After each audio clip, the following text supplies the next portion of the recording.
पिछले एपिसोड में आपने देखा कि असाइनमेंट सेल कैसे काम करती है सेलर के लिए भी और बायर के लिए भी। आज हम देखेंगे कि एक एग्जाम्पल के साथ, कैलकुलेशंस के साथ ऐसा क्यों और क्या क्या कैलकुलेशंस होती हैं। तो आइए देखते हैं।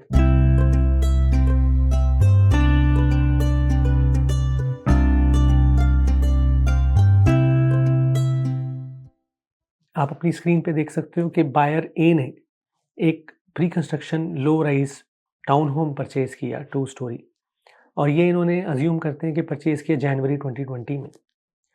485 का इन लोगों ने परचेज किया था। ये उन्होंने बिल्डर को 15% डिपॉजिट दिया था और जो 1 साल के अंदर उन्होंने बिल्डर को अदा किया, जो बिल्डर को उन्होंने पे किया 72,750 आया, जो उनका 15% कंट्रीब्यूशन या डिपॉजिट आया, जो उन्होंने बिल्डर को ऑलरेडी पे कर चुके हैं। बायर ए की फाइनेंशियल सिचुएशन कुछ चेंज हुई और उन्होंने वो घर को असाइनमेंट पे 650K के लिए लिस्ट किया। मार्केट भी थोड़ी सी अप हो गई और 650K के लिए उन लोगों ने उसको लिस्ट किया। तो जो बायर था, जो ओरिजिनल परचेजर था, वो भी क्या बन गया? वो बन गया असाइनर। अब उसी समय मार्केट में एक बायर बी है जो अपने लिए एक असाइनमेंट सेल ढूंढ रहे हैं। उनको वो सेल मिली और फिर उन्होंने नेगोशिएट किया उसको और 620K पे उन लोगों ने वो घर नेगोशिएट कर पाए। तो जो बायर बी है वो अब बन जाएंगे असाइनी, और जो ओरिजिनल परचेजर था बिल्डर से, बायर ए जो था, दे आर नाउ असाइनर। उस एरिया में जो similar 2 story free hold town home है वो 665 के 660 के बिकते हैं, और यहाँ पर जो असाइनी है उसने 620 में नेगोशिएट किया है for that free hold town home. So that is that power of assignment sale, कि यहाँ पे क्या हुआ कि जो बायर है उसके लिए भी काम किया कि उसको एक नया घर मार्केट से थोड़ा सा नीचे प्राइस पे मिल गया।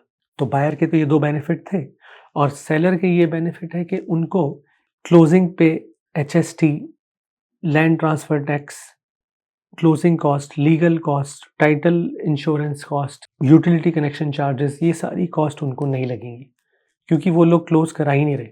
सो they have transferred their obligation, they have assigned that obligation to the new purchaser which is the assignee. और एक और चीज़ जो उनको बेनिफिट हुआ कि अब उनको प्रॉफिट भी वो बुक कर रहे हैं। जैसे आपने एग्जांपल में देखा कि उन्होंने 620 पे नेगोशिएट किया, क्लोजिंग कॉस्ट निकालने के बाद भी they will be able to book some profit. और ये सब इसलिए हुआ कि they were willing to let it go with a slightly lesser market value, and that's the reason जो बायर बी थे वो तैयार हुए इस प्रॉपर्टी को 620 पे लेने के लिए। तो आपने देखा कि कैसे एक सेलर के लिए भी, बायर ए के लिए भी और बायर बी के लिए भी, जो बायर है, नया बायर है, दोनों के लिए असाइनमेंट सेल कैसे यहाँ पे काम करी इस एग्जांपल में।